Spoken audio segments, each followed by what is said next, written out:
So, let's talk about saying thank you. We're going to dive into one of the oldest, maybe biggest thank yous in all of history. And it's not for a birthday present or anything like that. It's for, well, basically everything. You totally know that feeling, right? When you get a gift that's just so awesome, like the perfect video game or a surprise trip you've always wanted to take. You get this incredible gift and you're just bursting with joy and thankfulness. All you want to do is give a giant hug or figure out how to give them an amazing gift back. Okay, grab that feeling and hold on to it. All right, now let's take that feeling and just blow it up, make it massive. Imagine for a second that it's not just a birthday present. Imagine that everything is a gift. Yeah, everything. The food you ate for breakfast, that's a gift. The sunshine outside, gift.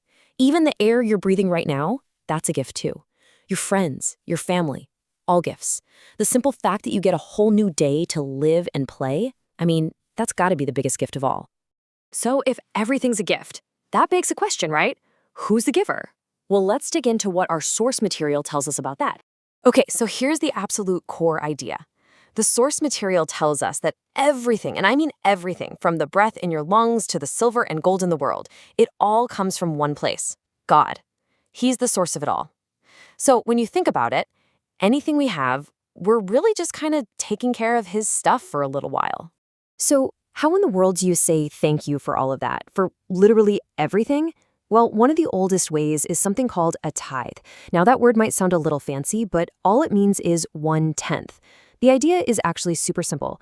It's a way to remember that everything comes from God by giving a small piece back to him. It's like a thank you note you can actually give.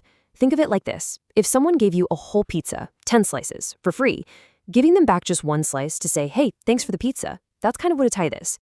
And get this idea of giving a tenth back, it is definitely not new. Nope. It's a tradition of saying thank you that goes back for like thousands of years. So let's jump in our time machine and take a quick look. Way, way back, long before this was ever a rule or a law, it was just a personal choice, something people did from the heart. We see these major figures in history, guys like Abraham and Jacob, doing it. They just got it. They understood where all their good stuff was coming from, and they chose to honor God with a tenth of it. It was only later on that it became more of an official system for the whole nation of Israel, to support their places of worship and basically act as a constant reminder for everyone about where their blessings came from. But here's where it gets really interesting. That tithe, that tenth part, that was just the starting line. Seriously.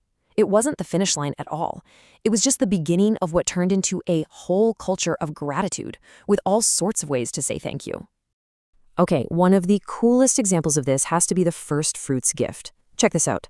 Before anyone took anything for themselves from the harvest, they would take the very first and the very best of it, the first bunch of wheat, the first bit of wool from the sheep, the first jar of olive oil, and they'd set it aside as a special gift for God. It's such a powerful picture, right? It's a way of saying, God, you come first. And it was this constant reminder that he was the real owner of everything anyway. So what happens when a whole community remembers to be grateful and give? And what happens when they kind of forget? Well, the source material tells this incredible story about it. It's like a tale of two different paths with two very different endings. Yeah, through these ancient messengers called prophets, we get a super clear picture of the consequences.